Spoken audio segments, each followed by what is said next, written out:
আজকে আমরা এক্সপ্লেন করব কিছুদিনের মধ্যে রিলিজ হওয়া একটা তামিল থ্রিলার ফিল্ম যা এই বছরের one of the best thriller movie হয়ে গেছে। আর এই মুভিটার নাম হলো মহারাজা, যা নেটফ্লিক্সের উপর অ্যাভেলেবেল আছে। গল্প শুরু হয় চেন্নাই থেকে, যেখানে আমরা মহারাজা নামে একটা লোককে দেখতে পাই, যে একটা সেলুনের ভিতরে কাজ করছে। মহারাজা একটা ছোট শহরের মিডিল ক্লাস ঘরের লোক, আর তার পরিবারে তার একটা ছোট মেয়ে যার নাম জ্যোতি। তাকে সে জীবনের থেকেও বেশি ভালোবাসে। এর সাথে গল্প 2009 একটা ফ্ল্যাশব্যাকে চলে আসে, যেখানে মহারাজা তার মেয়ের জন্য খেলনা কিনছিল। ওর স্ত্রী আর ওর মেয়ে খেলনার দোকানের সামনেই বসে আছে।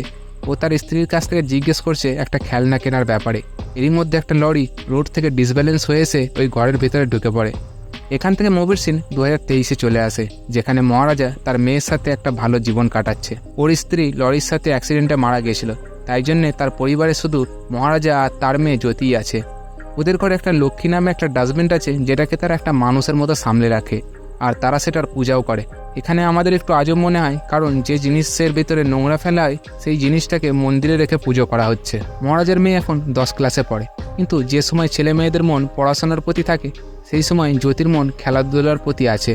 এই জন্য স্কুলের সব টিচার তার কমপ্লেন করছিল, আর স্কুলের ভিতরে তাকে অনেক পানিশমেন্টও পেতে হয়। এইসবের মাঝে তার স্পোর্ট টিচার, যার নাম আসিফা, সে জ্যোতিকে অনেক সাপোর্ট করে। একদিন জ্যোতির অনেক বেশি কমপ্লেন হওয়ার পর স্কুলের প্রিন্সিপাল জ্যোতি আর মহারাজাকে তার চেম্বারে ডেকেছে। প্রিন্সিপাল জ্যোতিকে বলতে থাকে, কিন্তু আসিফা তাকে বাঁচানোর জন্য আর একটা ছেলেকে প্রিন্সিপালের সামনে দাঁড় করিয়ে দেয়, যার ফলে প্রিন্সিপাল সবাইকার সামনে তাকে থাপ্পড় মারে। সে আবার জ্যোতিকে বকতে থাকে, মহারাজা জ্যোতিকে অনেক ভালোবেসে পালন করেছিল, তাই সে এসব সহ্য করতে পারে না। এই জন্য সে প্রিন্সিপালকে জ্যোতির কাছে ক্ষমা চাওয়ার জন্য বলে। প্রিন্সিপালের মনে হচ্ছিল মহারাজা বিনা ক্ষমা শুনে সেখান থেকে যাবে না, তাই তাকে বাধ্য হয়ে জ্যোতির কাছে ক্ষমা চাইতে হয়। মহারাজার বেশিরভাগ সময় জ্যোতির সাথেই কাটতো। একদিন জ্যোতি মহারাজাকে বলে তার স্পোর্ট কম্পিটিশনের জন্য তাকে স্কুলের তরফ থেকে বাইরে যেতে হবে। পরের দিন সে বাকি ছেলেমেয়েদের সাথে চলে যায়। জ্যোতির যাওয়ার পর মহারাজা একলা পড়ে যায়। সে না থাকায় তার ঘর একদম শূন্য হয়ে গিয়েছিল। মহারাজা পাগলের মতো হতে থাকে। মহারাজা যখন শুয়েছিল, ওর ঘরে একটা সাপ আসে। ও মহারাজার উপর দিয়ে যায়, কিন্তু মহারাজা এতটাই ঘুমে মগ্ন ছিল সে কিছুই বুঝতে পারেনি। পরের সিনে আমরা একটা বড়লোক ঘরের লোককে দেখতে পাই। সে তার গাড়িটাকে গ্যারেজে ঠিক করার জন্য দিয়েছিল। তখন সেই সময় তার মনে পড়ে ও তার চশমাটা গাড়ির ভিতরে ফেলে এসেছে। সে গ্যারেজে আসে আর তার চশমার ব্যাপারে জিজ্ঞেস করে, কিন্তু গ্যারেজের কেউই তার চশমার ব্যাপারে তাকে কিছু বলতে পারে না। এইটা শুনে সে গ্যারেজের মধ্যে থাকা সবাইকে মারতে থাকে। তখন সেই সময় গ্যারেজে ধনা নামে একটা লোক আসে, যে তার গাড়িটাকে তার ঘরে ডেলিভার করছিল। গ্যারেজের মালিক ধনাকে সেই চশমার ব্যাপারে জিজ্ঞেস করে। এর আগে ধনা কিছু বলতো, সেই গাড়ির মালিক তাকে মারতে থাকে। তাকে সন্ধ্যার মধ্যেই সেই চশমাটা তার কাছে দিয়ে যেতে বলে। পরে আমরা দেখতে পাই সে গাড়ির মালিকটা তার বন্ধুদের সাথে বসে আছে। তখন সেখানে ধনা আসে আর তার হাতে সেই লোকটার চশমা। ধনা সেখানে সেই চশমাটাকে ভেঙে দেয়। এইটা দেখে সেই লোকটা আবার ধনাকে মারতে থাকে, কিন্তু এইবার ধনা সেই গাড়ির মালিক আর তার বন্ধুদের অনেক মারে, আর সে সেখান থেকে চলে যায়। এখানে ধনা কোনো সাধারণ গ্যারেজ মেকানিক ছিল না। পরে সিন শিফট হয়, যেখানে আমরা মহারাজাকে দেখতে পাই। ও পুলিশ স্টেশন এসেছে। আমরা এখানে দেখতে পাই মহারাজার গায়ে অনেক আঘাতের চিহ্ন। দেখে মনে হচ্ছে ওকে কেউ অনেক মেরেছে। সেই স্টেশনের ইন্সপেক্টর নল্লা শিবম তাকে এখানে আসার কারণ জিজ্ঞেস করে। তখন মহারাজা জানায় তার ঘরের লক্ষ্মী চুরি হয়ে গেছে। পুলিশ অফিসার আরও জিজ্ঞেস করে যে লক্ষ্মী কে ছিল। এর উত্তরে মহারাজা বলে লক্ষ্মী ওর ঘরের ডাস্টবিন। এটা শুনে নল্লা শিবমের মাথা খারাপ হয়ে যায়। সে তার মজা ওড়ায় আর তাকে পুলিশ স্টেশন থেকে বাইরে যেতে বলে। মহারাজা এখানে সিরিয়াস হয়ে যায় আর বলে সে যতক্ষণ লক্ষ্মীকে না পেয়ে যাচ্ছে সে সেখান থেকে যাবে না। ইন্সপেক্টর এই কথা শুনে রেগে যায় আর মহারাজাকে মারতে থাকে, আর তাকে জোর জবরদস্তি সেখান থেকে বাইরে বের করানোর চেষ্টা করে, কিন্তু মহারাজ সেখান থেকে একটুও নড়ে না। পরে আমরা বারদরাজের নামে একটা পুলিশ অফিসারকে দেখতে পাই। সে একটা কেস সলভ করার চেষ্টা করছিল। আসলে একটা চোর যে নিজেই পুলিশ অফিসারদের সাথে মিশেছিল, সে একটা আরডি অফিসারের ঘরে চুরি করে, আর বারদরাজা নিজেই এই কেসটাকে সলভ করছিল। কিন্তু সে আসল সোনা গয়নার বদলে নকল সোনা গয়না সেই অফিসারকে ধরিয়ে দেয়, নিজে আসলগুলোকে রেখে দেয়। যে পুলিশ স্টেশনে মহারাজা এসেছিল সেটা বারদরাজেনেরই আন্ডারে ছিল। বারদরাজেন ওই স্টেশনের অবস্থা দেখে মহারাজের কাছে তার কমপ্লেনের ব্যাপারে জিজ্ঞেস করে। মহারাজা সেখানে জানায় ও যখন কাজ থেকে ঘরে ফিরে আসে সেখানে 3টে চোর ছিল। তারা মহারাজের উপর অ্যাটাক করে আর লক্ষ্মীকে নিয়ে চলে যায়। এখানে বারদরাজেন মহারাজের কাছে জিজ্ঞেস করে যে লক্ষ্মী কে, যার উপর মহারাজা বলে ওটা তার ঘরের ডাস্টবিন, যেটা তার কাছে অনেক প্রিয়। বারদরাজেন তাকে নতুন ডাস্টবিন কেনার টাকাও দেয়, কিন্তু মহারাজাকে সেই পুরনো ডাস্টবিনটাই দরকার। বারদরাজেন রাগে তাকে স্টেশন থেকে বাইরে বার করে দেয়। তারপরে মহারাজা সেখান থেকে যায় না। তখন বারদরাজেনকে এরকম মনে হয় এই মানুষটা একটা ডাস্টবিনের জন্য এত কিছু করছে, যার মানে ডাস্টবিনে নিশ্চয়ই কিছু আছে। এই জন্য সে মহারাজের কেসটা ফাইল করে নেয়। সে তার টিম নিয়ে মহারাজার ঘরে ইনকোয়ারি করতে যায়। এরপরে আমরা সেলভাম নামে একটা চোরকে দেখতে পাই।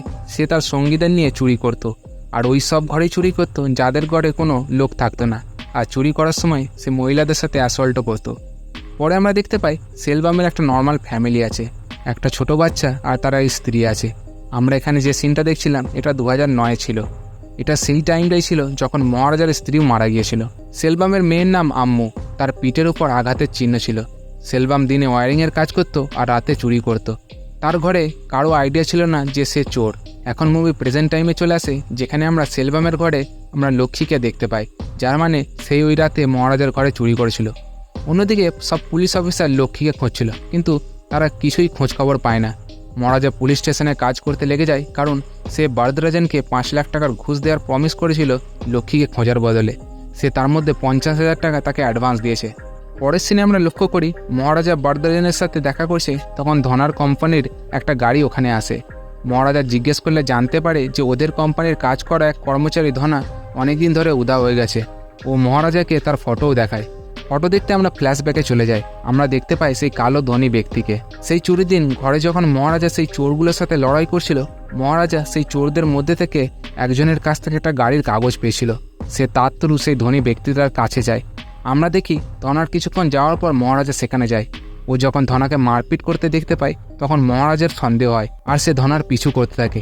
এইটা দেখে ধনা তার কিছু সাথীদের সেখানে ডেকে মহারাজাকে মারে। কথায় কথায় ধনা মহারাজাকে বলে সে মহারাজার ঘরেও চুরি করেছে। এটা শুনে মহারাজা তাদের খুব খারাপভাবে মারতে থাকে আর ধনার পিঠে কিছু দেখতে থাকে। পরে ধনা তাকে বলে ওদের সাথে সেদিন একটা পুলিশ অফিসারে ছিল, আর মহারাজা কিছুই করতে পারবে না। মহারাজার আগে তার গলা কেটে দেয় সেখানে। আর এই জন্যে মহারাজা পুলিশ স্টেশনে এসেছিল। আসলে ওর উদ্দেশ্য ছিল সেই পুলিশ অফিসারটাকে খোঁজা, যা ওর ঘরে সেই চুরির দিন এসেছিল। অন্যদিকে আমরা দেখতে পাই যখন চারিদিকে খোঁজার পরও পুলিশ লক্ষ্মীকে খুঁজে পায় না, তারা একটা নকল লক্ষ্মী বানানোর জন্য যায়। তখন থেকে সিন 2009 চলে আসে, যেখানে আমরা সেলভামকে দেখতে পাই। সে তার সাথী সবরির সাথে চুরি করত। আজকে তার মেয়ের জন্মদিন, তাই সে ভালো দেখার জন্য মহারাজার সেলুনে যায়। সে তার স্ত্রীকে বলে সে তার মেয়েকে একটা সোনার চেন গিফট করবে। এরপর সেলুনে সেভিং করার সময় ট্রিমারের ব্যাটারি শেষ হয়ে যায়। মহারাজা ব্যাটারি নেওয়ার জন্য পাশের একটা দোকানে যায়। এরই মধ্যে সেলভামের বন্ধু সবরি তাকে জানায় তাদের চুরির ব্যাপারের খবর কাগজে ছেপেছে। সেলভাম তার ফোনটা রেখে দেয়। তখন সে নোটিস করে ওর পিছনে মহারাজা দাঁড়িয়েছিল। সেলভাম এরকম মনে করছিল যে মহারাজা তার সব কথা শুনে নিয়েছে, কিন্তু মহারাজা আসলে কোনো কথাই শুনেনি। এরপর সেলভাম তাড়াতাড়ি ঘরে চলে যায়। এদিকে মহারাজা লক্ষ্য করে সেলভামের যে সোনার চেনটা সে সেখানেই ফেলে দিয়ে গেছে। সেটাকে দেওয়ার জন্যে সে সেলভামের ঘরে যায়। এদিকে পুলিশ সব খবর পেয়ে যায় যে সেলভামই চোর। সবরিকে তো শ্যুট করে মেরে দেয় আর সেলভামকে ধরে নেয়।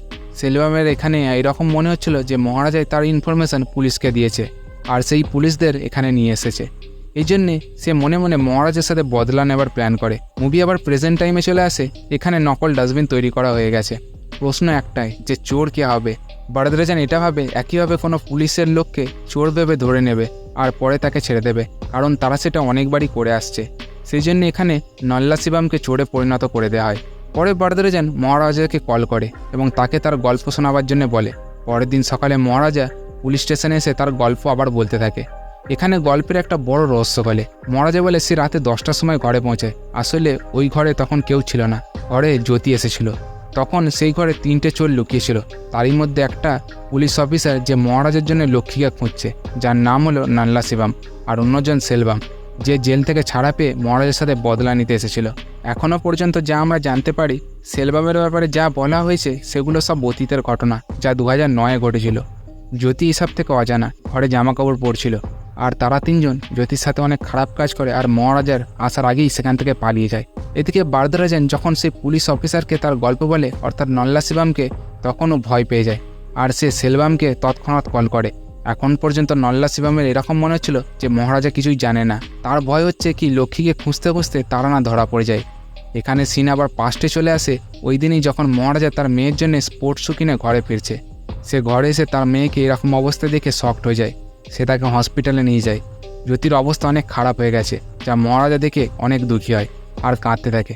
জ্যোতি তার বাবাকে বলে তার সাথে যারা এইসব করেছে তাদেরকে খুঁজে তার সামনে নিয়ে আসতে। তখন থেকে মহারাজা সেই 3টে চোরকে খুঁজতে থাকে। গল্প পড়ে বরদরাজান আর তার টিম সেই সেম সিন তৈরি করার জন্য মহারাজার ঘরে যায়, আর তারা এইসব নাটককে আবার তৈরি করছে। তখন মহারাজা একটা কিছু কারণ দেখিয়ে সব পুলিশ অফিসারদের গলা মেলে। সেই সময় নাল্লা শিবমকে পেয়ে যায়, যার পিঠে সে আঘাতের চিহ্ন রয়েছে। মহারাজা বুঝতে পেরে যায় সেই ওই রাতে ঘরে এসেছিল আর জ্যোতির সাথে খারাপ কাজ করেছে। পরে মহারাজা কিছু বলতো, বরদরাজান বলে সে তাদের ছাড়বে না। এই কথা শুনে মহারাজা বুঝতে পারে না। এখানে আমরা জানতে পারি ধরার মৃত্যু যখন হয়েছে তখন এই কথা বরদরাজান জানতে পেরে যায়। এই কেসটা কি ঘটছে ও সব কিছু সার্চ করে আর সে ডাক্তারের কাছেও গিয়ে জানতে পারে যে মহারাজার মেয়ের সাথে খারাপ কাজ করা হয়েছে। সে প্রথম থেকে জানে যে মহারাজা সব কিছু জানে আর সে মহারাজার সাথে মিলে তারই হেল্প করার চেষ্টা করছে, যাতে সেই পুলিশ অফিসারকে তারা ধরতে পারে যে এইসব খারাপ কাজ করে। তারা এখন পর্যন্ত লক্ষ্মীকে খোঁজার নাটক করছে যাতে নল্লা শিবমের সন্দেহ না হয়। সেখানে বরদরাজান মহারাজাকে নল্লা শিবমকে মেরে দেবার জন্য বলে আর সে একটা ওয়েপন তাকে দেয় আর বাকিরা শিবমকে মহারাজার সাথে ঘরে বন্ধ করে দেয়। মহারাজা শিবমকে সেখানে মেরে দেয়। বরদরাজানের এরকম মনে হচ্ছে এই রকম লোকেদের জন্য যে কোনো শাস্তি ছোট আর তারা ক্ষমার যোগ্য নয়। গল্পের আগে মহারাজা জানতে পারে শিবম আর ধনার সাথে আরেকজন ছিল। সে একটা কনস্ট্রাকশন বিল্ডিংয়ে কাজ করছে আর সেখানেই লুকিয়ে আছে। সে ওখানে যায় আর সেলভামকে দেখতেই সেই ফ্ল্যাশব্যাক সিন মনে পড়ে যায় তার। সেলভামকে পুলিশে ধরে নিয়ে যায়। এরপর মহারাজা তাকে অনেক মারে। এরপর অনেক মার খাওয়ার পর সে সেলভামকে বলে সে কিছুদিনের মধ্যে তো ঠিক হয়ে যাবে, কিন্তু তার মেয়ের অবস্থা কোনোদিনও ঠিক হবে না। তখন আমরা লক্ষ্য করি টিচার আসিফা জ্যোতিকে নিয়ে সেখানে আসে। বন্ধুরা, এখানে খুলে এই মুভিটার আসল রহস্য।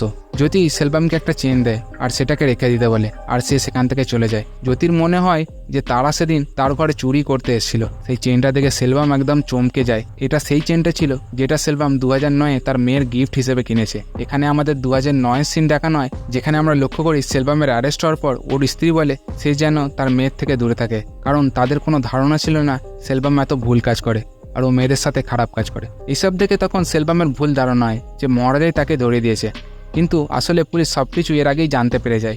সেলভাম মহারাজার এগেনস্টে একটা গ্রাজ নিয়ে নেয়।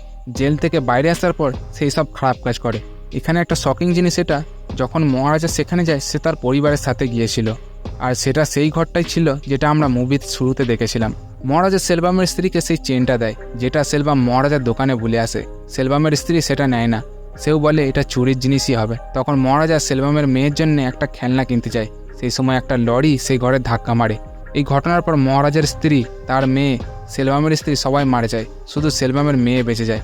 তার উপর ডাস্টবিন বা লক্ষ্মী পড়ে যায়, যার ফলে সে বেঁচে যায়। তাই জন্য তারা সেই ডাস্টবিনটাকে যত্ন করে সামলে রাখে আর তাদের জন্য সেটা ভগবানের সমান। আপনাদের হয়তো এখানে লক্ষ্মীর কনসেপ্টটা ক্লিয়ার হয়ে গেছে। এখানে মহারাজাদের মেয়ে যে তাকে এতদিন ধরে পালন করছে সে মহারাজের নয়, সেটা সেলভামের মেয়ে। তখন জ্যোতির পিঠে সেলভাম একটা চিহ্ন দেখতে পায়, যেটা দেখে সেলভামের মনে পড়ে তার মেয়ের পিঠেও সেই একই রকমের চিহ্ন ছিল।